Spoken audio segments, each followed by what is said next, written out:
so much. Welcome to the Halftime Report. I'm Scott Wapner, front and center this hour. 72 hours to decide this rally as mega cap earnings, the Fed decision, and potential government shutdown hang over this market. We'll discuss and debate with the investment committee. And joining me for the hour today, Joe Terranova, Stephanie Link, Shannon Sakosha, and Jason Snipe. We will go to the markets. The Dow is red, as you see. Everything else, though, is green, led by the NASDAQ as we get ever closer to those mega cap earnings that will begin tomorrow. The S&P hitting a fresh all-time high today. Gold and especially silver are reversing. Silver was down 5% earlier. We should note that every day because the moves there have been just astounding. And it is down near 7%. You have another tariff threat from the president. You have the Fed decision tomorrow. You've got Microsoft, Meta, and Tesla tomorrow as well. Apple on Thursday. And then the possibility of that shutdown coming on Friday. What's on your mind as you watch these markets today? Well, there goes the broadening narrative. The S&P equal weight is actually down on the day. So we're back to the environment in which it's the mega caps, it's semiconductors, it's Lam Research, it's KLA Corp, it's Applied Materials making new 52-week highs. It is Apple making a nice recovery, Microsoft making a nice recovery. So once again, it's all about tech. And you're right, this is a critical week. And over the next 10 days, we're not just going to hear this week, but we're also going to hear next week from Alphabet and from Amazon. And the key is the spending. The spending is the key. And the spending has never really been the question. What really is the question is when the return. Overspending. No. It's when does the return on spending actually happen? If you think about it, the operating cash flow for Amazon, they spend 90% of that operating cash flow on building out data centers in AWS. The return on that spending, that's really the question as you begin to look forward. We're going to hear from all of these companies over the next 10 days about it. What's interesting, Steph, is that many of these names are running into the prints, which does something to the bar. Maybe it raises it. I'm not sure because the stocks hadn't performed all that well going into the numbers. However, if you look at the one-week performance from many of these, Meta is up 11% over 1 week. You own that. NVIDIA's up 6.5%. Apple's up 5%. This is one of the few periods, really recently, where you can look over any kind of short period of time and say, wow, they're all up, because they haven't been trading all together as a monolith. But they have over the last week, trying to potentially anticipate what I think the street thinks is going to be a good reporting from these companies. I think the reports are all going to be good, but to your point on the performance of these stocks, yes, they've had a good week or two, but they are all, except Google, they are all down from their highs. Meta is still down 15% from its highs. Microsoft down 12%, Apple down 10%. I actually like the setup of that. When they're down, and yet they are starting to see a recovery.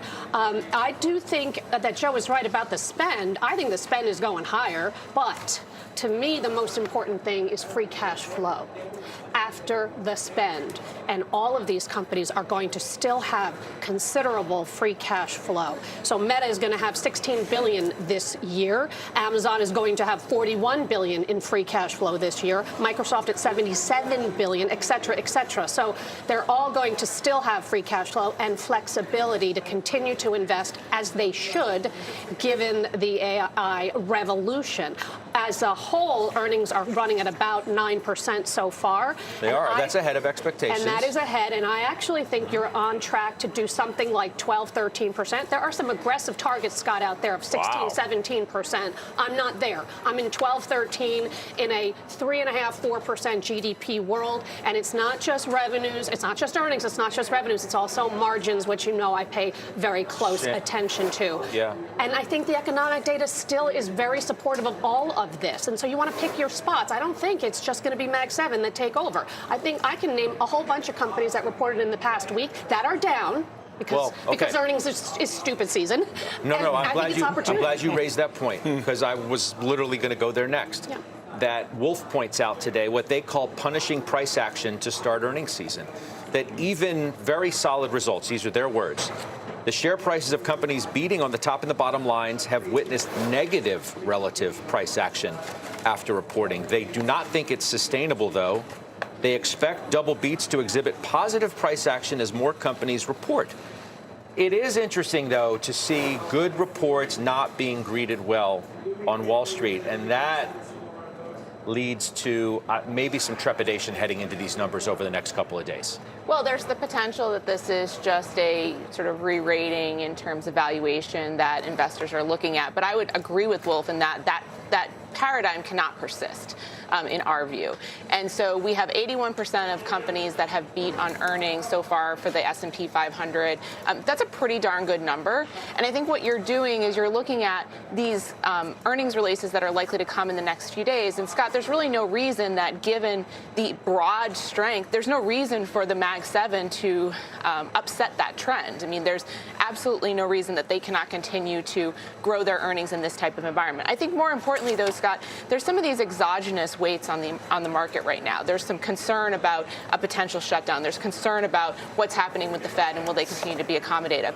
And one could say that as we get further into earnings season, you're going to see companies in, for instance, in consumer. I actually think that's going to be really important from an inflection point perspective. The consumer confidence data today was pretty weak. And so I would say if we can get through earnings for tech and then we have consumer on the horizon, I actually think that that's where you could start to see some of this double beat really start to catalyze a stronger move, to Joe's point earlier, in the broadening direction. I'll just come back to you for a moment when you say, the question is not about the mega cap companies growing their earnings. It's not about that at all. It's about the growth rate. Right. People aren't worried about them growing their earnings. It's can you still grow your earnings at 50% or whatever that you had been to justify the appreciation of the stock and the multiple in these names. Yeah. That is what investors are grappling with as they look at the breakdown of the market, the broadening of it. Questions about, well, can tech still lead the way if those growth rates are slowing in any way whatsoever? That's what we've been talking about, those valuations potentially being vulnerable for 6 or 7 quarters now, Scott, and yet we continue to see the growth. And I think to Stephanie's point, if you look at the narrative from these hyperscalers in particular, they are still willing to put forth the spending. They are still willing to meet what they think is still an undersupply, to Joe's point earlier, of this infrastructure. And so therefore, there's no reason to think that without any evidence of a dissipation of demand, which we don't see for AI, there's no reason to think that they can't continue to grow them. Most importantly, though, however, that delta is compressing. We're seeing the rest of the market grow their earnings, and therefore that delta compressing, I think, is going to be representative of that broader lift. I got a developing story I'm going to get to in just a second because it's interesting, and I know you're going to want to hear about it, but I want to hear from you first. Yeah. As we said, the stack this week is the earnings, the Fed decision. Yep. I'm not expected to do anything as the Fed, but the questions to Chair Powell in the conference, the news conference, are going to be interesting, not only on Fed direction, but Fed investigation. So, that's going to be hanging over the market a little bit. Sure. We're looking towards Friday. Are we going to get another government shutdown? Market's sort of yawning a bit at that. Yep. What's on your top of your mind?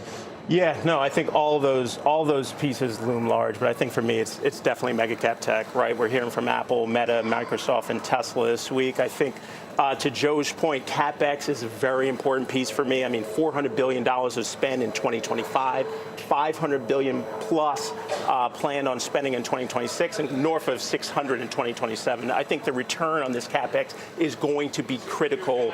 Free cash flow, again, what Steph mentioned, I think is important as well. Margin expansion. What does that story look like? We need to see these companies continue to grow. I think the other concern for me a little bit last year was the debt market, right? From Meta, Amazon, the rest, Oracle as well, and starting to dip into the debt market to raise funds to continue to build and the innovation that we're seeing. So I think that's what's really on my mind. We'll see from many of these names. I think Amazon will be solid. I think Microsoft hasn't traded well. It'll be interesting to see what goes on with Azure, and also I think there's some interesting thoughts playing out in the market in terms of Microsoft having a legacy product, and what does the real integration story look like? I think it's been a story of AI first names really starting to continuing to perform. So I'm really anxious to see what Microsoft reports. Okay, got to talk some UNH. I mentioned at the top of the program some of the health insurance names. This one's down almost 20%. Despite the earnings beat, They give a soft revenue guide, but the Trump administration is proposing keeping Medicare Advantage rates flat next year. Humana's having its worst day since '09. It was down 24%. But look at that. You, Steph, have a comment here? You own United Health. I think it's a buying opportunity after you actually let it settle for a couple of days. I think this is the first proposal from CMS. In 2 or 3 months, we'll probably get a revision. It's not going to be the 5% that people expected. It's going to be a lot less that the industry gets in terms of overall funding from the government. It'll be about $700, $800 million versus billions that they were expecting. But something's got to give, Scott. Something's got to give. I mean, you can't have something flat is giving. pricing. Something definitely is giving. You can't have flat pricing. You know what's going to happen? If that ain't giving, I don't know what giving is. You know what they're going to? You know what? The seniors are going to lose. Okay, people on Medicare are going to lose because every one of them are going to cut back. And for United, it's only about 13% of their book. They have a very diversified book. And I thought, Jason, I thought of you this morning that what a shame. Yeah, you own it too. Yes, you do. Yeah. But I thought, what a shame. They finally are showing progress on the turnaround that we have been 100%. waiting. And they gave guidance actually for the full year of $17.75, which was way better than I thought. I thought you were going to see like $12 or $13.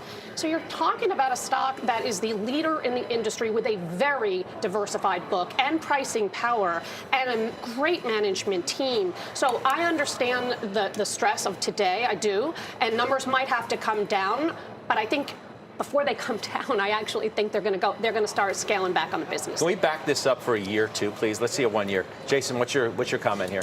Yeah, so I mean, obviously, it's not good at all, right? The stock was up 7% last week, right? So there has been some momentum building. I think Hemsley, as a known commodity, will be responsible for this turnaround. And to Steph's point, this is a diversified business. It's not like Humana, right? So I think, not to say that it's an overreaction, and there absolutely will be a revision in April from CMS that I do think will kind of lift the number. And last year, when there was a 5% reimbursement rate, you saw in the midst of all that was going on with UNH, you saw the stock pop. So I understand, but you guys may correctly suggest that this is an overreaction for a one-day move. But I asked for the 1 year chart for a reason. To show you that the stock's cut in half.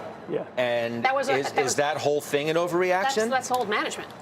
That was a terrible CEO doing a terrible job. When did the new CEO come in? I think it was like April. I think it was like April, May. Is that around the springtime last year? Okay, well, where's the new CEO? It takes a long time to reprice. By the way, he bought $12 million the day he started of stock. So that's kind of telling, too. He has a very proven track record. He grew Optum Health when he was the CEO. So he's back. He's got a new CFO. And I think they're being prudent on guidance. But guidance was better than I thought. Margins were better than I thought. Medical loss ratio better than I thought. I mean, that's why I say it's such a shame that this news came out. And it was a shock. It really was. That's why the stock is down. But it's 13% of their book. So to me, Humana is much more at risk in terms of this announcement versus United Healthcare. And you're talking about a stock now trading #1 in the industry, 16 times earnings. Well, I did say Humana worst day since '09, and that's when it was down 24%. So, I mean, the day is still young, I suppose. But we'll see. But in the last gesticulating over there like you wanted to make a comment. Well, we've had these names in the portfolio in the past, so I know them well. I guess you could look towards Elevance or Centene, which we've owned in the past, which is less dependent on Medicare. But, Steph, I'm not questioning at all your position, and I think you're probably right. But when you say that prices have to go higher, if you think about the last 2 years of President Biden's administration, those were negative years, and these companies were able to thrive in that environment. So I think the shock is that the expected figure was 5%, and it's going to come in flat to down. And guess what? It's a midterm election year. So it's going to be flat or down. Absolutely. I mean, the Trump administration was supposed to be their friend, right? This industry's friend. And obviously they're not. It's a shock. It really is a big surprise. But I'm telling you, you're going to see a lot of exits in this business if you can't make money on this business, and you're not going to be able to at flat pricing.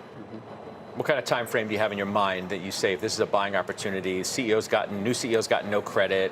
when do I need to come back to you and say, okay, what's up now? In 3 months? Yeah, sure. Is that fair? I think we look that's at it in fair. 3 months and see what's happened? Yeah, I'm trying to be a 6? little bit longer term in 6? terms of, because I think this is number 1 company on sale. They'll get through it. By the way, That's a serious question, too. No, I mean, that's I'm fine, that's curious. fine. Like, But guess I really what? You know want to what? know They that. also reiterated today they reiterated their medium to long-term earnings growth of 13 to 16%. They didn't have to do that today, and they did in the face of this news. So Well, we're maybe gonna they're get just trying to through like, this. hey, we got a little something to hang your hat on. No, that's not this management team. Come on, I don't know. that's silly. I don't know. No. I don't know the Come back to me in motivations. 3 months. I don't You know the can see. motivations of a CEO who sees their stock doing what it is doing today. Well, he's feeling it too. All right, welcome back. Been 5 years since meme mania swept Wall Street, cementing retail's role in this market. Our Kate Rooney is following that money for us. 5 years and counting. I know, Scott. It feels like yesterday. So GameStop at the time really did bring some negative attention to retail investors. The incident became synonymous with stock market gambling and so-called dumb money. And consensus, if you remember, was really that retail would retreat after that frenzy. Not the case. We have seen the opposite in the past 5 years. This group is more active than ever and a much more important force in the markets at this point. Last year, JP Morgan found that retail flows were 17% higher, even than the peak we saw in 2021 around all of that meme trading. Retail participation in U.S. equities is near, on average, 20% at this point of daily volume. It's up from low single digits before COVID. That's according to BlackRock. And then Robinhood's Steve Quirk telling me volume on higher days, it tends to be closer to 40% of retail participation. He also says that 90% of Robinhood's 2.5 million clients that joined just in that month of January 2021 are still on the platform. They stuck around and they've had this outsized appetite to buy into dips. They've been concentrated in some of the Mag 7 names, Palantir, NVIDIA, which did help them outperform at least last year. Vanda Research this week noting a record move into commodities. You got silver, which has seen more turnover than NVIDIA this week. Institutions are paying closer attention, too, especially hedge funds really rethinking some of the short selling after GameStop. Tom Lee, who I spoke to, says his clients are really watching social media and sentiment called retail difference makers at this point. He did underline a massive impending wealth transfer, too. 76% of household wealth, he said, is held by people over the age of 60. He estimates $120 trillion will be inherited over the next 2 decades. You've also seen brokerage firms really trying to adapt and cater to this younger generation of traders. 24/7 trading, predictions markets, for example, are booming. Also more private market offerings, Scott. All right. Kate, thank you very much for that look. That's Kate Rooney. I mean, you know, to Kate's point, at the beginning of this whole meme thing, it's like from ridiculed to resolute and right. Retail's been right on this rally for most of it, and resolute to stay with it when others maybe had wavered. Now, there were periods of time, obviously, within the last handful of years when there's been turbulence that maybe retail had ran for the exits, but man, they've been right. This is a profession that if you choose it, you have to understand that it is constantly teaching you, and you have to be willing to accept the learning process. And I think that's what's happened. I think it's a wonderful thing, this evolution, the learning curve that we've seen.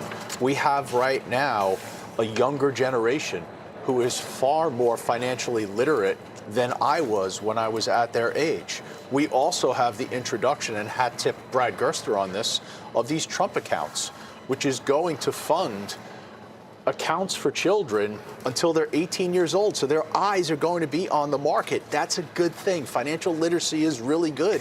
And I think we're at a place right now where we should welcome it, we should applaud it, and we shouldn't say anymore, oh, institutions, smart money, retail's dumb money. No, that's not the case anymore.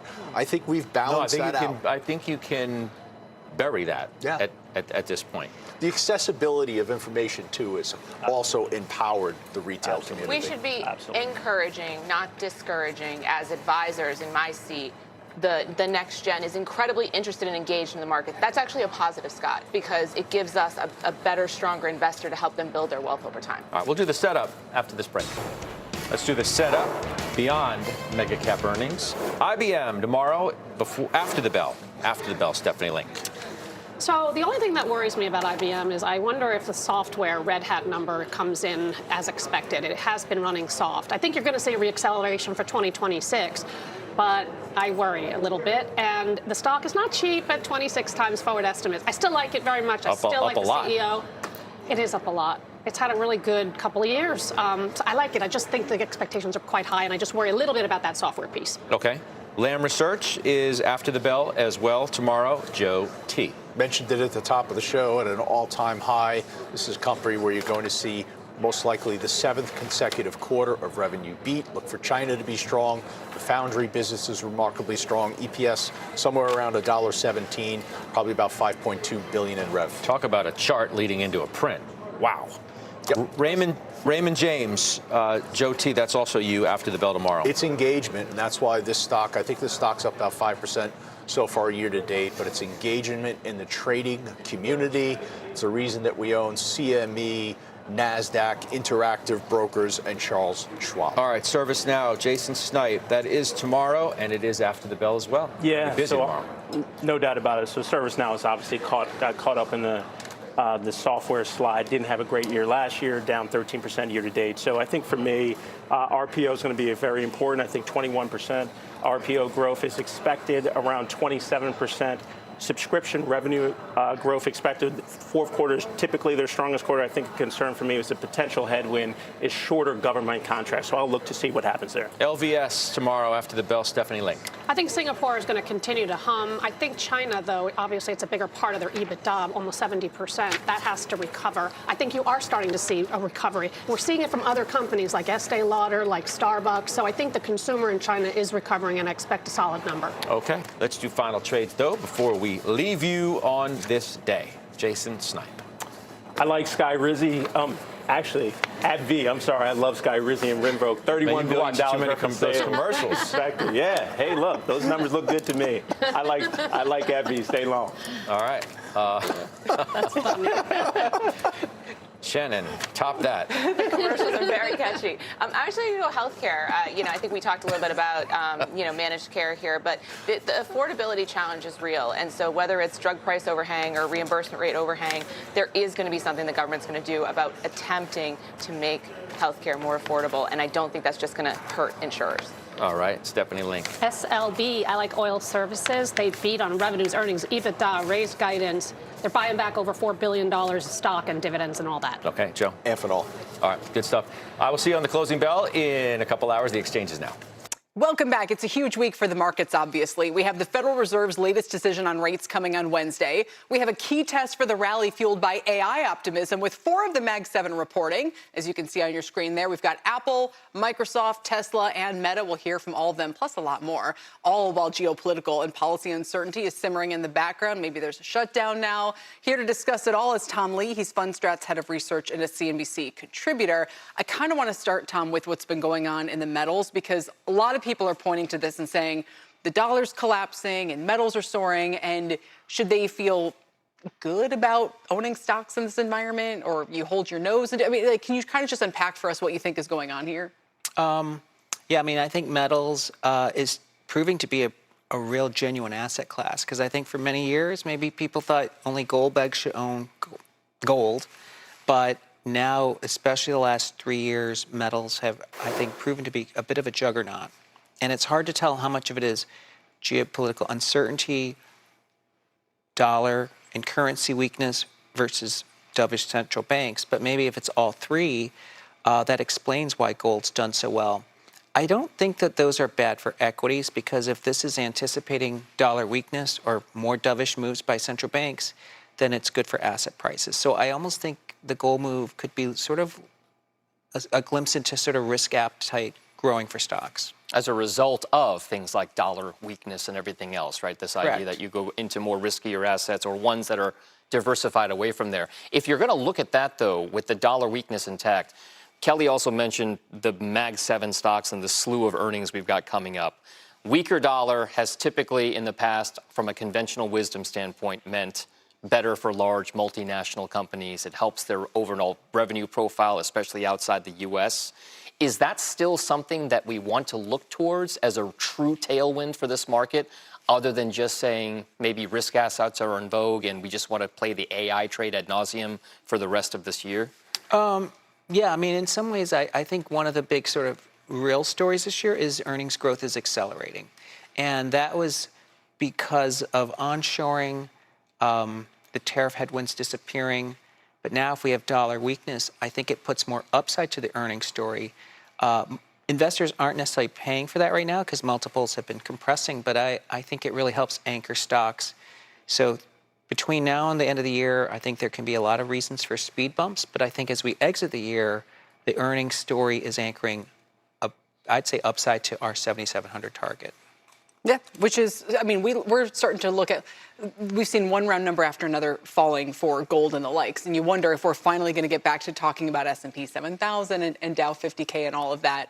But so you're not worried there's going to be, kind of landmines hiding in the earnings reports or anything like that? Does the government shutdown matter? I mean, we just had one at the end of the year, and yet here we are with equities. Yeah, in the short term, of course, shutdowns create uncertainty, and we just, like as you said, went through the longest one. Those have all proven to be buying opportunities, but it's hard to ignore the fact that gold and silver are like sucking oxygen out of everything. Yes. Right. Yeah. So what do you do with? I mean, Carter Worth, for what it's worth, I want to know what all the technicians, what everyone thinks about this. He's now put out a note and saying sell all of it, the silver, right? Just sell all of it. I mean, it's up. It's 15% parabolic. today. It's parabolic. Yeah, and it's just in the last 2 to 3 months. Yeah. Yeah, and as you know, like when you look at extensions like this, it's dangerous to fade it because you don't know how long it will go. But you're right, a parabolic move probably marks the end of the move, not the beginning of the move. So it's a good question of like timing, but it sure seems like commodities, especially precious metals, needs to have a place in people's portfolios. If you look at the way that the earnings story is going to shape up, since you brought it up, if we want to look towards this season, we've kind of established the fact that we're maybe in this transition phase. This earnings season is going to be important, but maybe not as important given the future macro tailwinds that the market may have. In your mind, are there certain key parts of the market that you should be more exposed to? You had in the past talked about banks and financials being there. We saw the run last year, and since the earnings season has started, those banks have kind of sold the news, so to speak. So are the banks still one of those places you want to be? Yeah. From FundStrat's perspective, when we did our outlook, our top sector picks this year would be energy and basic materials, and that was from early December. We still like the Mag 7 and financials and industrials and small caps. I think the financials are being buffeted because the White House is choosing winners and losers, and right now they want to reduce the burden on consumers by potentially capping credit card rates and maybe making it harder for institutional buying of homes. So I think this is hurting the banks to an extent, but the bank fundamentals are so good, and I think tokenization and sort of blockchain are really big productivity drivers, and AI is a huge tailwind that I think banks are in the process of re-rating more like tech stocks over time. So, I mean, I would use any of the weakness to buy them. Exciting times. There you go. Hello, everybody. Welcome to Blue Cloud Trading. I'm George. It is Tuesday, January 27th. It's 5:08 p.m. And we had a very interesting market today. The Dow was down 0.83%. NASDAQ was up 0.91. S&P 500 was up 0.41. And the Russell was up 0.28%. In this video, we're going to cover a number of stocks that were discussed on the halftime report. And so let's take a look at the list here. We're going to look at the S&P 500, the Qs, the Dow, the Russell 2000, the FEZ ETF, which is the Euro Stocks 50. We're also going to look at Tesla, Apple, Meta, Microsoft, and Netflix. We're going to look at, let's see here, about 18 stocks and ETFs listed here that were talked about on the halftime report. And we will also run over for these stocks here from our members. So let's get started first with a quick analysis of what's happened today, actually. So you'll see here the GM, it surged 9% after posting strong quarterly results. Small caps, Russell 2000 showed resilience, rising 0.28%. Gold hit fresh records above $5,000 as the dollar weakened, and traders navigated a busy but mixed earnings slate with no major economic data released. Let's take a look at the heat map. That's going to show us the individual stocks here, how they performed within the S&P 500. And you'll notice that Microsoft, Nvidia, Broadcom, Micron, Intel, they were all up. Oracle was down 4.13. Amazon was up 2.63. Tesla down 0.99. Google and Meta were up slightly. A lot of the semiconductor stocks were actually up, as you can see right there. It was a mix, right? Financials didn't do so well today. Eli Lilly was down 2.19, but some of the other healthcare stocks did well. UNH, you can see the big drops there. We're going to actually take a look at UNH, the technicals, in a few seconds. Energy was up, utilities was up, industrials were mixed. All right. And then let's do this. Let's take a look at the themes. This is a new little feature of FinViz that I like quite a bit. Some of the things that are highlighted here, like space tech. Okay. Look at the percentages right there. Infrastructure, 10.18%. So what would that qualify? What would kind of stocks come up under that? LUNR, RDW, RKLB, and SPCE. Some of the stocks that are in there. For satellites, you can see some of the different companies there. Um, yeah, interesting. The defense stocks and defense and cybersecurity did pretty well today. So that's good to see. What else? Commodities, there's the grains and softs and livestock, and uranium was up 5.4%, biofuels up 2.52. Wind stocks are doing pretty good, like the wind stocks there. Materials, oil services, obviously. Nuclear up 4% as we're getting closer and closer to midnight. Um, okay, so let's let's do this. Let's go ahead and get started, guys. Let's get into these real quick. Let's get into these S&P 500. Let's see how the SPY did. It's up 0.40%. Let's throw, and by the way, we're using the Ichimoku indicator, guys. Here's the weekly chart. Um, what we're looking for is for price, the Japanese candlestick that you see right there. Okay, 695.49 per share. We want the candles to be above, price to be above the 9 period. So that 9 period is the highs, the lows, the last 9 periods divided by 2. And that's called Tenkan-sen. The red line is the highs and lows divided by 2 of the last 26 periods, in this case 26 weeks, and that's called Kijun-sen. And then this indicator I'm using is called Ichimoku, and we've got ourselves the Ichimoku cloud itself, which is plotted by taking the midpoint of those two moving averages, the Tenkan-sen, the Kijun-sen, dividing that by 2, and you find it 26 periods into the future, right there. And then so that's called Senku span A. This is Senku span B, and that's the midpoint of the last 52 periods, projected 26 periods into the future. And then you've got the Chiku span here, okay, 26 periods. That's the current price right there, projected 26 periods into the past, in a line form. So instead of a Japanese candlestick, right, we get the line form. And what we're looking for is for that white line to be above the candles 26 periods ago, and that means it's bullish. We want the green line above the red line. We want price above the Ichimoku cloud, and then you've got yourself a nice bullish trend. And we can use different time frames to identify the strength of the trend. So here's the weekly chart. Here's the daily chart. Everything looks good on both time frames with this particular indicator.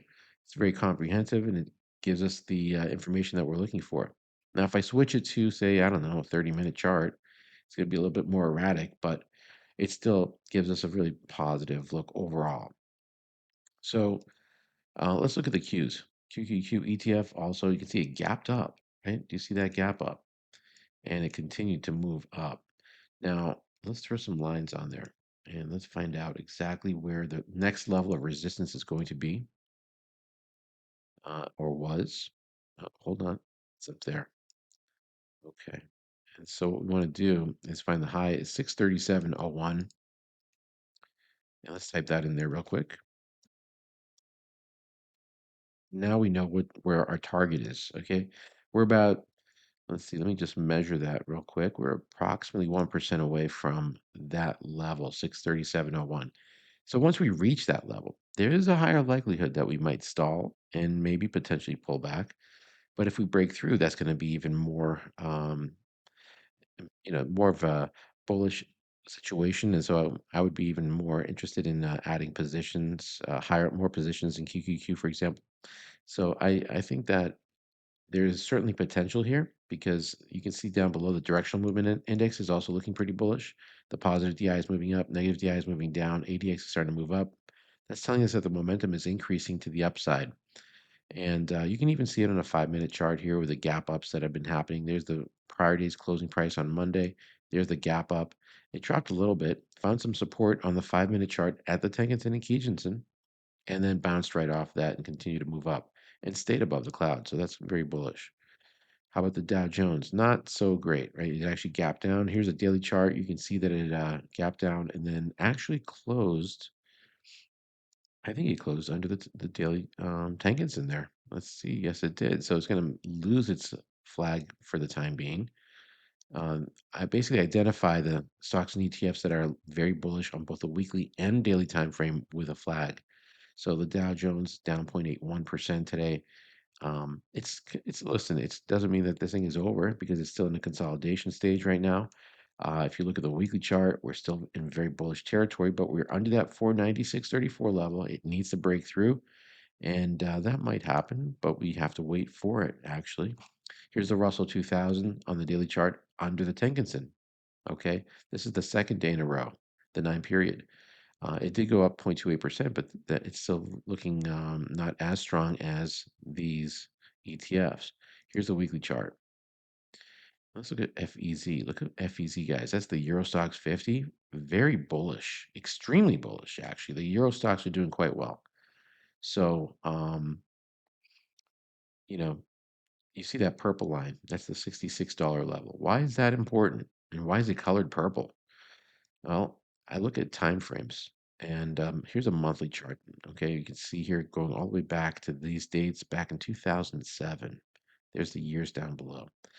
And back in 2007, around December 31st of 2007 to be exact, we had reached that $66 high right there.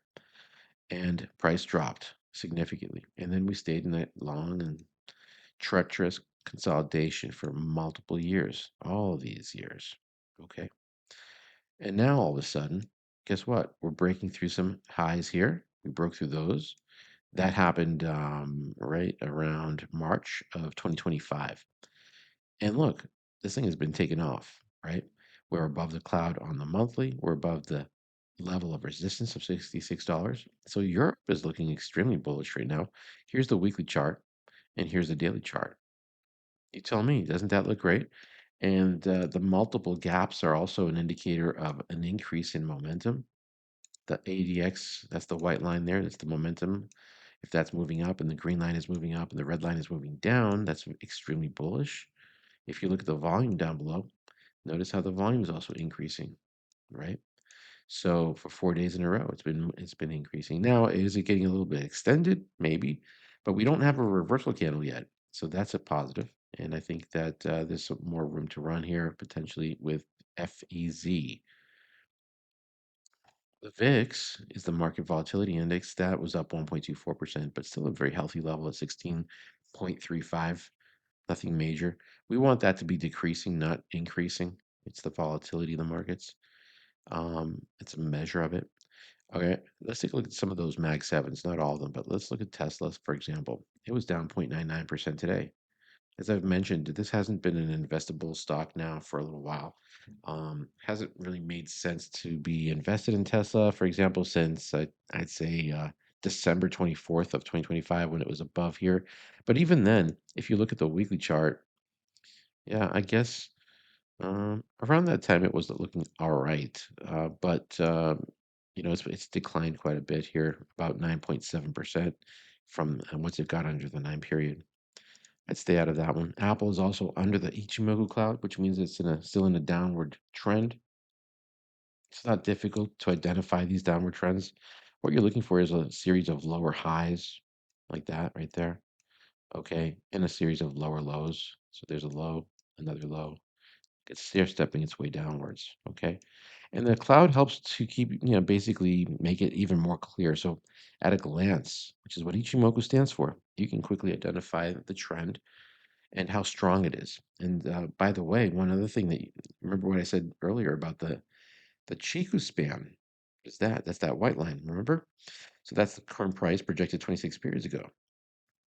If that white line, like I said, is under the candle, that's negative and bearish. So Apple is looking bearish here in the daily chart. What else happened that was negative with the Ichimoku? Another piece of evidence that we can look at is where the faster moving average now, the Tenkinson, the green line, crossed under the slower one. That's actually a bearish signal. So look at it, it's still staying under. Okay. What else happened? the cloud itself turned bearish. The Senko span A crossed under the Senko span B. We don't want that. This is a bullish cloud. This is a bearish cloud. Okay. And what else happened with price itself? There's so many like pieces of evidence here, folks. All right. This is not rocket science, but once you learn these little tricks, it will help you with your trading. Now look at this. We have a reversal candle right there. That's called a uh, this is called a gravestone doji. And there it is. That's what it looks like. I'll show you guys what that looks like on our favorite cheat sheet here, the candle pattern reference cheat sheet, which, and we can look here. Where is it? Right there. Let me just go ahead and highlight it. Gravestone doji. It's when price has been moving up. Then you get this long wick, and then the body itself is actually quite flat almost. So it kind of looks like a gravestone. Okay. Very easy to identify. And that's what we've got right there. Okay. So gravestone doji after the move up, that's bearish. And the other thing that actually makes it even more powerful is the fact of where it is positioned. So if you see that there's a level of resistance, like the 26 period here, the Kijunsen, and it's happening right there, guess what? There's a higher likelihood that this is going to pull back. All right. And then you've got more resistance above the cloud itself, Senko span B and Senko span A. So Apple's not the place to be, in my opinion. What about Meta? Meta's had a little bit of a move these last 4 or 5 days, you can see, but it's stalling now. There is one more moving average I didn't mention earlier, is the 200-day moving average, which is plotted up here. It's that dotted yellow line. And look at it. It's stalling, and it also created a reversal candle. So they call that a hanging man. Okay, so let me just show you guys that one on the cheat sheet. There it is. So again, it's price has been moving up, right? Whoops. Price has been moving up. And you get that little body and long wick on the bottom. So that's how you can identify it, right? The head and the body. And that's what we've got right there. So I think this is also going to pull back potentially, but let's look at the weekly chart real quick. Yeah, it's also stalling right inside the cloud. But remember, tomorrow it's earnings time, right? So all of this goes away because the earnings are going to really help us identify which way this thing is going to go. And many times price will break out, and it will break out a lot by 10, 15, 20%, sometimes even with earnings announcements. It can go up 10, 20%, 30%, or it can also drop that much. So it's a very risky time to be holding positions unless you really feel confident about it. Okay. Microsoft, look at this one. Has pulled back and is finding some support. Found support inside the cloud and bounced on the weekly chart. This is a weekly chart now. It's emerging outside, back above the cloud there. On the daily chart, however, you've got all this resistance. There's the 200. There's the cloud itself. Yes, we've had a nice little run here for 4 days, but 4 days don't make the trend. And since we still have a series of lower highs and lower lows, okay, you can see that we broke under these lows here, and so we created another new lower low right there, and we haven't taken out this level of resistance either. So there's a lot of resistance. You got these highs over here, you've got the 200 and the cloud, all of that in the same spot. If it breaks through that, okay, tomorrow with the earnings, that's going to be huge. Okay, so just watch for that. And then Netflix. Okay, now this one here, as I mentioned recently, here's the weekly chart. You can see that it found support at 82.11 right there, right there. Okay. And here it is again. And we're bouncing. If you look at we switch it to a daily chart, you can see these daily candles now are holding up above that 82.11 level. But we are still in a very, embedded decline here with Netflix. So I wouldn't be, jumping in here and saying, oh, this is the end of this downtrend. It's possible. But it could just as easily break through. So let's wait and see what happens with that one. Okay, now we're going to get into the stocks that they talked about on the show and ETFs. There's a mixture here. So I've highlighted the strongest ones at the top with a blue flag, and the rest of these are like not looking particularly great. But I'm going to give you a quick review on those as well, so you can easily help you identify future stocks that you're looking at. How to identify strong ones. Here's APH, for example, Amphenol Corporation. Very bullish today, up 6.87%. It actually broke through this consolidation stage here on the daily chart. I like APH. There's a daily, there's the weekly chart. Nothing negative about it. GLD I like, even though it is getting a bit extended. It's been breaking to higher highs, right? As the US dollar is dropping, guess what? People are just buying gold at this point. They just don't have as much faith. And there's a lot of countries out there that are upset about what's happened, with the whole Greenland situation. I think that a lot of them are basically going to stop buying US dollars and US treasuries. And that's going to be hurtful. It's going to be very painful for the US down the line because when they need to borrow money, they need people that are willing to buy these U.S. treasuries, and this could turn out to be a bad situation. I mean, I'll just go ahead and skip to the U.S. dollar to show you what's happening right now to it today. This is a weekly chart, guys, on the U.S. dollar. Do you see what I'm talking about? This is a lower high here from this prior high, and we broke through this 2692 level, which was based on. Look at the support that it was finding right here. Okay, that was going all the way back to 2023, December 29th, 2023. Over here, we found some almost came right down to that level, almost close to it, April 25th of 25, and bounced. Came back again here. That was on July 3rd, 2025, and bounced. It came back again here, right, on December 26th and 27th. Okay, I'm sorry, December 26th and the week ending January 2nd and bounced. And then guess what? Last week we stalled at 2692. You can see that right there. The week ending January 23rd. But what happened this week? This is a new situation that's happening. You look at the US dollar. Okay. Do you see how the red line is moving up, green line is moving down, and the ADX is moving up? That's not good for the weekly on a weekly chart because this is going to be a more extended drop and pullback here, in my opinion, just because it is a higher time frame, the weekly. Here's a daily chart. It looks even more negative, gapping down some more. Look at that directional movement index. This is not what you want to see. You don't want to see the volume increasing while price is dropping and momentum is increasing. These are all clues that the US dollar is in pain and it's going to probably feel some more pain. I mean, wow. Yeah, we're going to be dropping. Um, let's see, where's the next possible level of support? Let's go on a monthly chart and try to find it real quick. Ooh, man. On a monthly chart, it looks like it's down at the $24 level with another 9%, probably another 10% drop in the US dollar's value. Okay.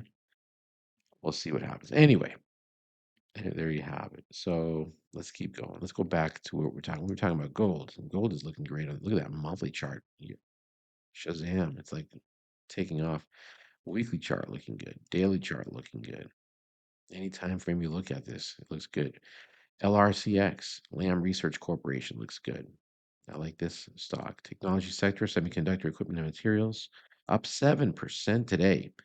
Here, you can see it got back above the 10 yesterday.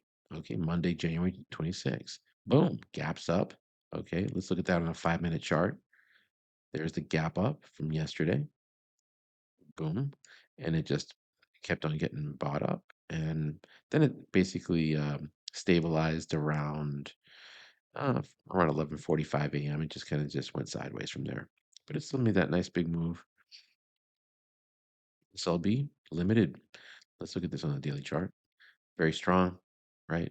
Very bullish. Weekly chart, same thing. It's kind of going a little parabolic, but I like it because it's been in an embedded decline for so long, right? Going back to 2024 over here, we have that double top pattern.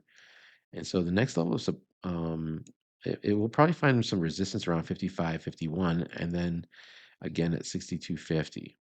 But it's got some potential here. I like it. Silver. Oh man, this is kind of scary a little bit, to be honest with you. When you see any stock on a weekly chart moving up like this, okay, when this thing finally pops, it's going to be painful.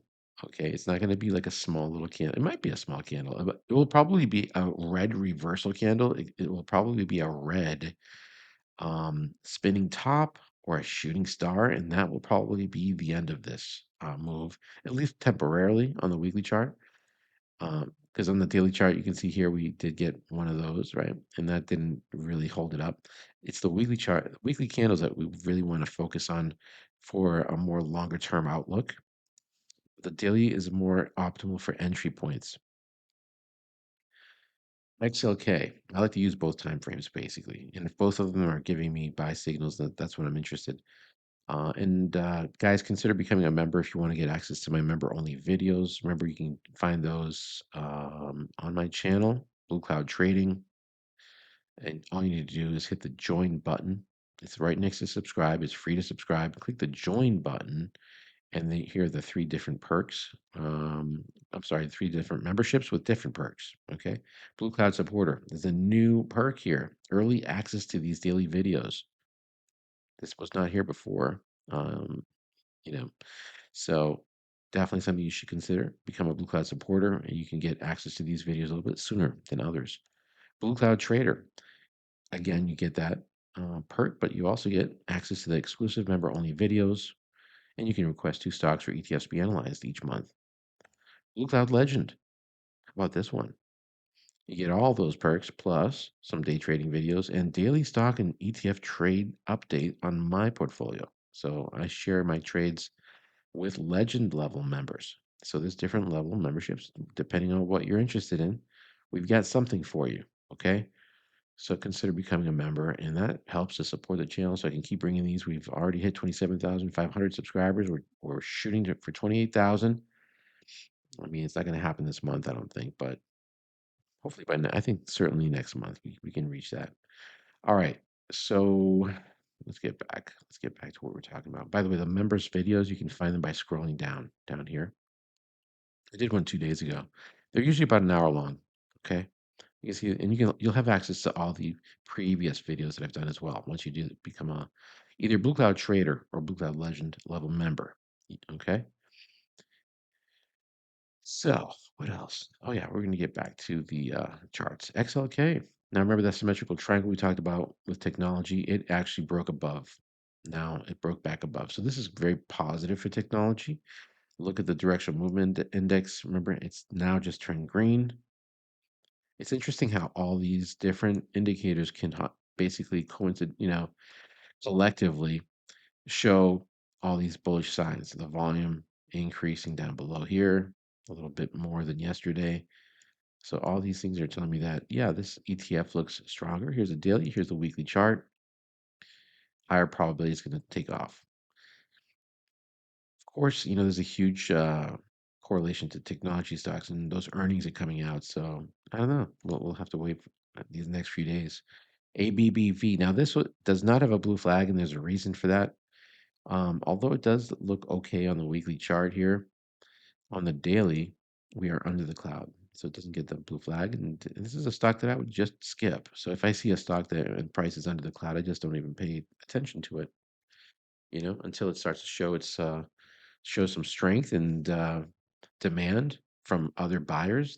And then that's gonna basically push price above the cloud. Cloud will turn bullish, all the positive things that we're looking for. Right now, we're just hitting lower highs and lower lows. CVS. Whew.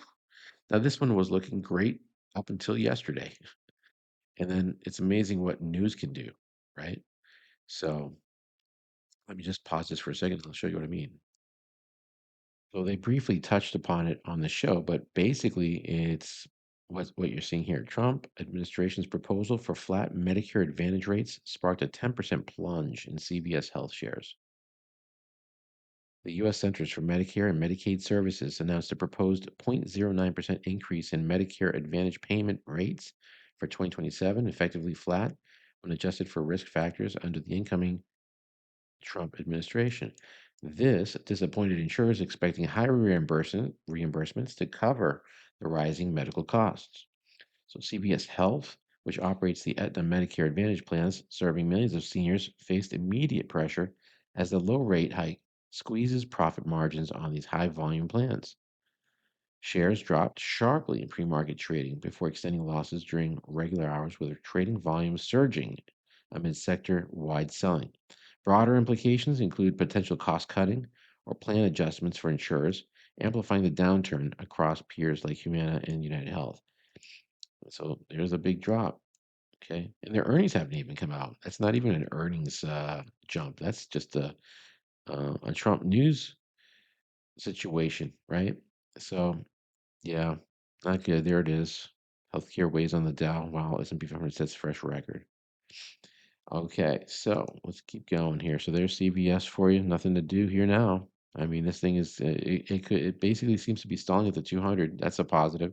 There was a little bit of buying it towards the end of the day. You can see that wick at the bottom. That's what that represents. If I look at a 5 minute, there's just a little bit of buying here, but nothing major to be excited about, really. The volume bar. Look at the amount of shares that were traded. 44.2 million shares traded today in CVS versus the typical 11.1. So about 4 times the trading. ELV, Elevance Health Inc. also got clobbered over the head, and you can see it was looking very bullish here. But again, news announcements supersede all technicals, and that's what creates the technicals, right? The news and earnings and all the other data is what helps to create what we're seeing here. This is just a visual aid. This is a visualization of the psychology of the masses, folks, of what's going on in the world, essentially. And so, or at least for this specific stock. Okay, this is or healthcare. This healthcare plan stock. So ELV, Elevance Health, bam, down 14.33 under the cloud now. So you know that probably not a good time to be adding, even though Stephanie Link is recommending it. I wouldn't. Okay, wait for the strength to come back. You'll know it when price gets back above the cloud, like it was back over here. And you saw that big move. Okay.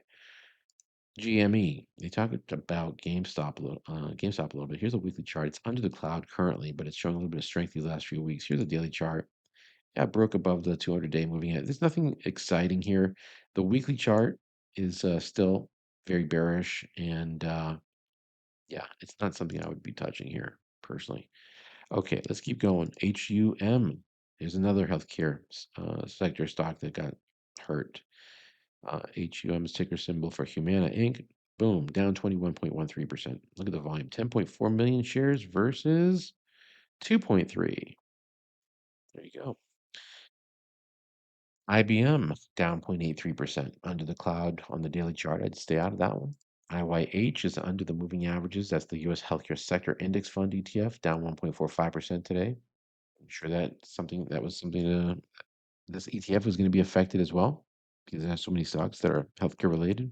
LVS, Las Vegas Sands, down 0.87%. It's inside the cloud. Now, if price is inside the cloud, you also want to stay clear and not be adding new positions here. We also have a bearish cloud. Span A is under the Span B. Span is under price. Tenkan-sen is under Kijun-sen.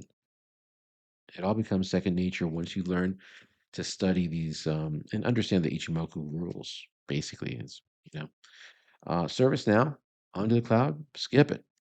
RJF. That's above the cloud, but it's under the Tenkan-sen. And what does the weekly look like? Yeah, the weekly looks pretty good. Raymond James Financial, the Tenkan-sen just crossed above Kijun-sen. Chico-span is technically above price, the closing price, but not above the high there. The cloud is still bullish on the weekly. On the daily chart, it looks good, except for the fact that price needs to break back above the 9 period. Okay, doesn't look particularly attractive to me, just based on what I'm seeing here with the directional movement as well. UNH, another stock, healthcare stock that got pummeled, down 19.61%. There was looking nice and pretty above that cloud. And Stephanie is saying, oh, now's the time to buy. I disagree wholeheartedly. Stay out of that one. Here's a weekly chart. This hasn't been a stock to be owning since back here, maybe. Not even here. Because the thing is, it was still under Kijun-sen. It might have made sense around here for a short period of time, right? On November 29th of 2024 on the weekly chart.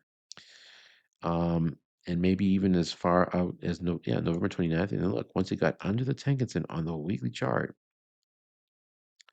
right? What happened? Price dropped, came back to the Kijun-sen, dropped some more.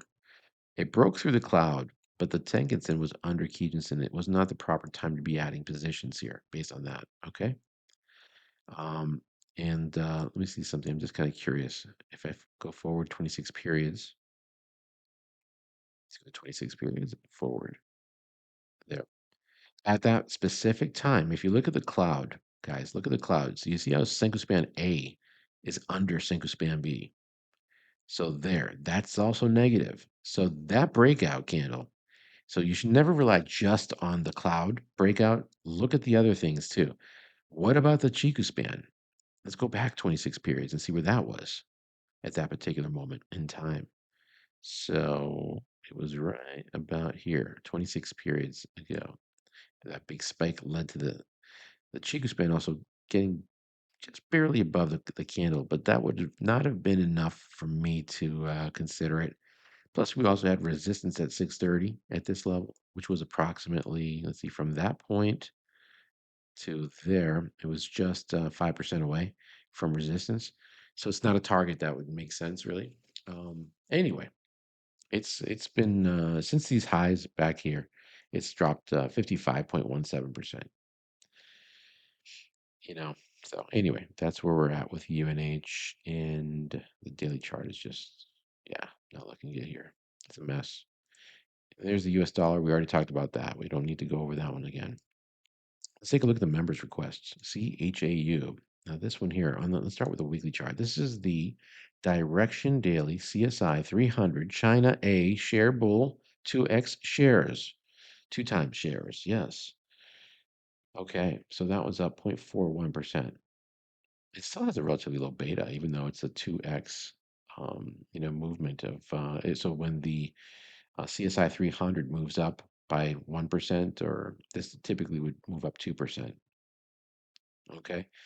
Um, so yeah, it was up, and it's above the Tengen, it's above the Kijun. We have a bullish cloud here on the weekly. These are all the things that you're looking for. So this is looking pretty good. And when you go back in time, I mean, back in 2021, we were up at $56. So you're getting it at a pretty decent price. And I mean, it had dropped as low as, let's see, down here, down to $12 or so, $11, a 77% drop in 3 years from there to there, 77% drop. And now it has moved up 100%, 100.62% from that low. Now you'll notice also that it also developed a triple bottom pattern on this weekly time frame. So if you look here, there's the low, there's another low, the exact same level, and there's another one right there, triple bottom. So that's an interesting one. And now it's taking off. So that's interesting. Okay, so we'll see what happens with that one. Let's look at the daily again, just where that's at. Daily just giving us a nice buy signal here on, did it close above? It did, by 4 pennies above the Tenkan-sen. So in TC2000, this trading platform that I'm using, they also call it the conversion line. You'll see that little box pop up, and you'll see where it says conversion 2201. All right, and then baseline is the Kijun-sen 2161. Lead span A is the Senko span A. Lead span B is the 2023. All right. Anyway, so let's go to the next one. AZO AutoZone Inc. stalling at the 200, right at the 200 and the top of the cloud. Ooh, that looks like it might pull back after that big move. Next earnings are on March 3rd. So, yeah, it's not looking. Let's take a look at the after hours on this one. I'm just kind of curious to see where it's at currently. Okay, it dropped a little bit. So, yeah, we have a bearish cloud still. I'd stay out of AZO, guys. Here's the weekly chart. On the weekly, it's broken above the cloud, but again, you still have a bearish cloud here. Chiku span is still not above the candle, and you have a series of lower highs and lower lows. So, yeah, I'd stay out of that one. NVO is also in a decline here. It looks like NVO, Novo Nordisk, healthcare sector biotech. It might have actually found a bottom potentially here because we did stall. No, do you see what I'm talking about here? There's the low. There's the second one, which creates a double bottom pattern. We also broke through this high right there. Just barely, though. Just barely. And But look, resistance to the cloud, resistance there at 200, more resistance there on the Senkou Span B. That's on the weekly chart. And if you look at the daily, yes, it's starting to show a lot more strength. So it depends on what time frame you decide to trade this on. If you're trading it just based on the daily and maybe a shorter time frame, you can also add like a 2 hour or 30 minutes. There's a lot of noise there when you go with those time frames. Maybe try a 4 hour time frame and a daily, or just strictly the daily and just look at it on a day by day basis. But I personally wouldn't be adding a position myself because again, I'm looking for stocks that are bullish on both time frames, the weekly and the daily, and we don't have that yet here. But the stock has certainly moved up quite a bit. From this low here, it's moved up about 41.1%. So it's no and another positive thing is that the Tenkan-sen on the weekly chart is crossing above the Kijun-sen, so that's also bullish. So yeah, there's a lot of bullish things happening. The fundamentals are great up here. There's nothing negative there. Um, you're just it just isn't fitting all the criteria of Ichimoku. Eli Lilly on the weekly chart under the Tenkan-sen. You can see what's happened here. It's down, it only dropped 2.19% today, so it wasn't no major drops here. It is still consolidating in this little box, and so that's what I'd be watching is the lows down here. See if it can stay above those levels, and maybe continue to the upside. There's a weekly chart. Let's look at the daily. Yeah, so it's even more easy to recognize what's happening here on the daily chart because price is what? It's bouncing 1 day, 2 days, 3 days above the cloud. Okay, comes back down, finds support at the cloud. It's a normal thing that you will see many times. Price will come to the cloud, find some support, and then bounce off of it. It will also, once it's underneath, it will find resistance there and then drop some more. So, but Eli Lilly, not a stock I'd be adding here, but it could turn bullish within the next week or two. Okay. All right, and that's going to do it for this video, guys. Thanks for watching. Don't forget to check out my YouTube channel here. There's a lot of links, and if you guys like the software that I'm using, the TC2000 trading software, click on this, which has 9 more links. And here you can read a little bit about my channel. Scroll down. You can become a member from this link. You can check out my TikTok channel. I've got the $25 coupon for the TC2000 software. That's the trading software that you just saw me doing the analysis on. Okay. You click on that, you get a $25 coupon for the software. I would recommend there's different levels. The mid tier level is the best one, in my opinion, for someone that's starting out. Wise.com if you want to transfer money overseas. Patreon if you want to support the channel. My Twitter page. Property management software for those landlords out there, maybe. NordVPN, 3 free months. And then if you guys do get the software here, if you use this link, you can set up your TC2000 charts to look exactly like mine with this automatic link. And there's a video here on how to do that too. So anyway, thanks for watching, guys. Can you believe that we have 2,303,000 views? That's insane. 27,500 subscribers, and we started it back in 2022, but I didn't really get active with this channel until 2023. I just created it.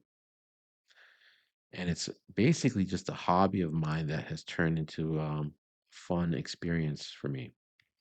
I hope you guys are enjoying it. I will catch you all in the next video.